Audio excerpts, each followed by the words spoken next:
Hi friends, నేను సారా మీరు చూసిన తెలుగు పీసీ వరల్డ్. ఫ్రెండ్స్, ఈ మధ్యకాలంలో నన్ను కొంతమంది ఏమని అడుగుతున్నారంటే, అన్న మన సిస్టమ్ యొక్క ఇన్ఫర్మేషన్ ఏదైతే ఉంటుందో మన సిస్టమ్ ఇన్ఫర్మేషన్ని మనం ఎలా తెలుసుకోవాలని చెప్పేసి చాలామంది అయితే అడుగుతున్నారు. సో బేసిక్గా వాళ్ళు ఏమడుగుతున్నారంటే, వాళ్ళ సిస్టంలో ప్రాసెసర్ ఏంటి, మదర్ బోర్డ్ ఏంటి, ర్యామ్ ఏంటి, గ్రాఫిక్ కార్డ్ ఏంటి, సో ఇటువంటివి ఎలా తెలుసుకోవాలని చెప్పేసి నన్ను అయితే అడుగుతున్నారు. మనం రెండు విధాలుగా అయితే తెలుసుకోవచ్చు. ఒకటి వచ్చేసరికి ఫిజికల్ ఇన్స్పెక్షన్ అనమాట. ఫిజికల్ ఇన్స్పెక్షన్ అంటే మన కంప్యూటర్ ఏదైతే ఉంటుందో మన కంప్యూటర్ క్యాబినెట్కి సంబంధించి సైడ్ డోర్స్ రిమూవ్ చేసామనుకోండి, అప్పుడు డైరెక్ట్గానే మనం తెలుసుకోవడానికి అయితే ఛాన్స్ ఉంటుంది. మీకు చూపిస్తున్నాను చూడండి. ఫర్ ఎగ్జాంపుల్ ఇది వచ్చేసరికి గ్రాఫిక్ కార్డు, ఇది వచ్చేసరికి GTX 650 గ్రాఫిక్ కార్డు. దీని యొక్క బ్రాండ్ వచ్చేసరికి గెలాక్సీ అని తెలుస్తుంది. అంతేకాకుండా మీరు మోడల్ నెంబర్ గురించి తెలుసుకోవాలనుకోండి, వెనక్కి తిప్పినప్పుడు మనకి జస్ట్ ఆ మోడల్ నెంబర్ ఏంటి అనేది కూడా వాళ్ళు చాలా క్లియర్గా అయితే దాని మీద మెన్షన్ చేస్తారు. ఇది వచ్చేసరికి GTX 650 గ్రాఫిక్ కార్డు. సో ఇలాగ ప్రతి కాంపోనెంట్ గురించి తెలుసుకోవచ్చు.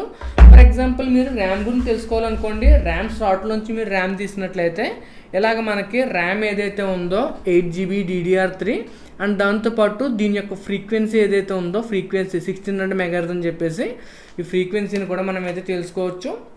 సో బేసిక్గా మనం ప్రాసెసర్ చూసుకున్నాం అనుకోండి, ప్రాసెసర్ మీరు తెలుసుకోవాలనుకుంటే సాఫ్ట్వేర్ విధంగా తెలుసుకోవడం బెటర్ అయితే నేను చెప్తాను. ఎందుకంటే ప్రాసెసర్ని మీరు ఫిజికల్గా ఇన్స్పెక్ట్ చేయాలని అంటే ప్రాసెసర్కి సంబంధించిన కూలర్ ఫ్యాన్ ఏదైతే ఉంటుందో దాన్ని రిమూవ్ చేయాల్సి ఉంటుంది. సో ఫర్ ఎగ్జాంపుల్ ఇది వచ్చేసరికి AMDకి సంబంధించిన A8 ప్రాసెసరు. సో మనకు ప్రాసెసర్ మీద కూడా చాలా క్లియర్గా అయితే వాళ్ళు మెన్షన్ చేస్తారో. బట్ మీరు ఎలా చూసుకోవాలని అంటే డెఫినెట్గా మీరు కూలర్ తీయాలి. కాబట్టి నేను సాఫ్ట్వేర్ని యూజ్ చేసి తెలుసుకోమని చెప్తాను. అట్లా అని చెప్పేసి ప్రతిదీ కూడా మనం సాఫ్ట్వేర్ నుంచి అయితే తెలుసుకోలేం. ఫర్ ఎగ్జాంపుల్ మనకి SMPS ఉందనుకోండి, SMPS మనకి ఫిజికల్ ఇన్స్పెక్షన్ ద్వారానే వాటేజ్ అనేది తెలుస్తుంది. మనకి కంప్లీట్గా ఇన్ఫర్మేషన్ తెలియాలని అంటే మనకి బ్రాండ్ ఏంటి, ఎన్ని వాట్స్ అండ్ దాంతోపాటు ఏ లేని మీద ఎన్ని వాట్స్ మనకి మ్యాక్సిమం సపోర్ట్ చేస్తుంది అనేది మీరు ఫిజికల్గా చూసినట్లయితే SMPS గురించి అయితే తెలుస్తుంది. సో ఇట్లా మనం అన్ని కాంపోనెంట్స్ గురించి తెలుసుకోవాలనుకున్నట్లయితే ఫిజికల్ ఇన్స్పెక్షన్ ద్వారా తెలుసుకోవచ్చు. అది మీరు ఇలా ఫిజికల్ ఇన్స్పెక్షన్ నేను చేయలేనన్నా ఆ టెన్షన్ మీకు ఉన్నట్లయితే మీరు సాఫ్ట్వేర్ ద్వారా కూడా తెలుసుకోవచ్చు. సాఫ్ట్వేర్ ద్వారా తెలుసుకోవడం కూడా చాలా ఈజీ. ఫస్ట్ వచ్చేసరికి మీరు కావాలని అనుకుంటే మనకి ఏదైతే టాస్క్ మేనేజర్ ఉంటుందో ఆ టాస్క్ మేనేజర్ని ఓపెన్ చేసి మన ప్రాసెసర్ యొక్క డీటెయిల్స్, ర్యామ్ యొక్క డీటెయిల్స్, ర్యామ్ యొక్క ఫ్రీక్వెన్సీ, SSD యొక్క డీటెయిల్స్, SSD యొక్క లోడ్, ఇవన్నీ కూడా కంప్లీట్గా ఇన్ఫర్మేషన్ అయితే తెలుసుకోవచ్చు. మీకు కంప్లీట్గా మోడల్ నెంబర్తో పాటు కూడా కావాలన్నా, నాకు ఫర్ ఎగ్జాంపుల్ మా మదర్ బోర్డ్ ఉంది, మదర్ బోర్డ్కి సంబంధించిన ఇన్ఫర్మేషన్ ఏదైతే ఉందో అది నాకు టాస్క్ మేనేజర్లో చూపించట్లేదు, నాకు మోడల్ నెంబర్ కూడా కంప్లీట్గా తెలియాలని అనుకుంటే అప్పుడు మీకు అన్నిటికన్నా బెస్ట్ ఆప్షన్ ఏంటంటే సిస్టమ్ ఇన్ఫర్మేషన్ అని చెప్పేసి మనకి విండోస్లో అయితే ఉంటుంది. సో బేసిక్గా మీరు సిస్టమ్ ఇన్ఫర్మేషన్ ఓపెన్ చేసినట్లయితే మీ కంప్యూటర్కి సంబంధించిన ఇన్ఫర్మేషన్ అంతటినీ కూడా అదైతే చూపిస్తుంది. దాన్ని ఓపెన్ చేయడం కూడా మీకు చాలా ఈజీ. జస్ట్ విండోస్ 10లో కానీ 11లో కానీ మీరు సర్చ్లోకి అయితే వెళ్ళండి. సర్చ్లోకి వెళ్ళి సిస్టమ్ ఇన్ఫర్మేషన్ అని చెప్పేసి సెర్చ్ చేశారు అనుకోండి. అలా సెర్చ్ చేసిన వెంటనే మీకు సిస్టమ్ ఇన్ఫర్మేషన్ అయితే ఓపెన్ అవుతుంది.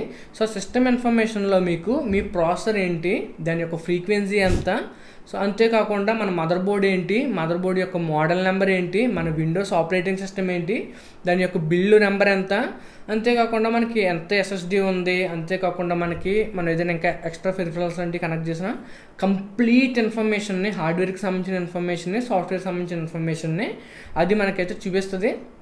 సో బేసిక్గా మీరు ఎవరి దగ్గరైనా సిస్టమ్ కొనుక్కుంటున్నప్పుడు మీరు కావాలనుకుంటే కనుక ఇలాగా ఆ సిస్టమ్ ఇన్ఫర్మేషన్లోకి వెళ్ళి కంప్లీట్గా ఆ కంప్యూటర్ యొక్క డీటెయిల్స్ అయితే తెలుసుకోవచ్చు. యూజర్లో కావాలనుకున్నప్పుడు ఇది మీకు చాలా బాగా యూజ్ అవుతుంది. బట్ గుర్తుపెట్టుకోండి, ఫిజికల్ ఇన్స్పెక్షన్ కాకుండా ఈ సాఫ్ట్వేర్లో చూడడం వల్ల అంటే అంత గమ్ముని జరగదు. బట్ చాలా రేర్ కేసెస్లో ఒక్కొక్కసారి ఇన్ఫర్మేషన్ కొంచెం తప్పుండే ఛాన్స్ అయితే ఉంటుంది. మీకు కంపల్సరీగా నమ్మకంగా మీరు చెప్పాలనుకుంటే మాత్రం డెఫినెట్గా ఫిజికల్ ఇన్స్పెక్షన్ చేయండి. అంటే ఫిజికల్ ఇన్స్పెక్షన్ అంటే ఎలాగా మన కాంపోనెంట్స్ బ్రాండ్స్ ఏమైతే ఉన్నాయో ఆ బ్రాండ్ మీద చదవడం అయితే చాలా శాతం బెటర్ అనేది చెప్తాను. సో మీకు తెలిసింది కదా మన కాంపోనెంట్స్ సంబంధించిన డీటెయిల్స్ ఏమైతే ఉంటాయో ఆ డీటెయిల్స్ని ఎలా తెలుసుకోవాలో మీకు అర్థమైందని అయితే అనుకుంటున్నాను. సో ఇది ఫ్రెండ్స్ ఈరోజు వీడియో అయితే మీకు నచ్చింది అనుకుంటున్నాను. నచ్చితే కనుక లైక్ చేయండి, షేర్ చేయండి, సబ్స్క్రైబ్ చేసుకోండి. నేను Sairam, signing off guys, bye.